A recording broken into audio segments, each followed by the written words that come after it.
For Lab 1, observing constant velocity, I compared experimental data of a soccer ball rolling across a smooth surface along with a computer model of the same event. After comparing the results on a position versus time graph, I saw very little error or very little discrepancy in the data that was given. In order to compile this data, I used Tracker, a computer program that takes film and analyzes the properties such as position over time. As you can see, as the track plays, a graph and a table appear on the right side of the screen, recording the results.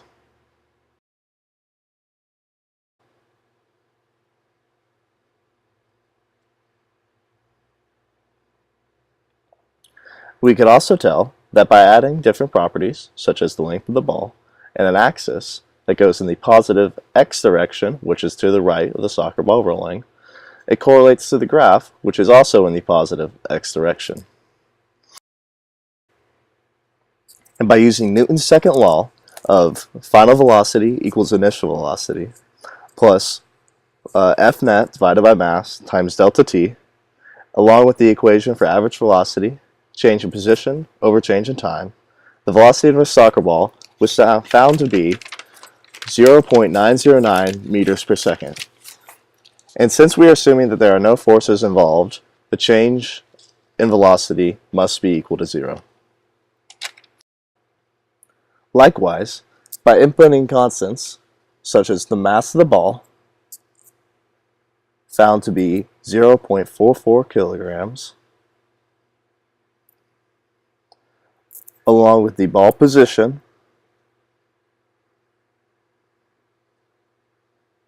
which was set at negative 0.002, and the ball velocity, the initial ball velocity, which we had just found to be 0.909 meters per second. And finally, different variations of Newton's second law in the code. The equation being ball velocity equals the initial ball velocity plus the force divided by mass times delta t. We also inserted the position equation as final position equals initial position plus the average velocity times delta t, and included the force, which was found to be 0, in order to have a constant velocity.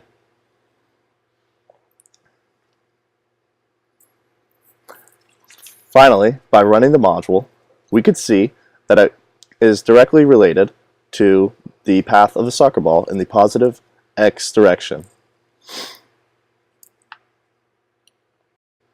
Finally, by exporting the data on the right in the table and the graph below into a Google spreadsheet along with the data that we received from Python, here we have the experimental position and the model position. From this data, we are able to create a graph. And as you can see, the discrepancies are very, very low.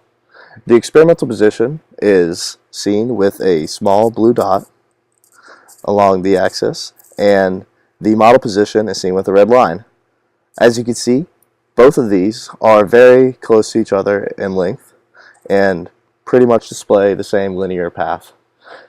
I believe this is true because over the short period of time that the soccer ball was rolling, the forces that acted upon it were very small, such as the friction and drag, and played a very small part in the finalization of the video.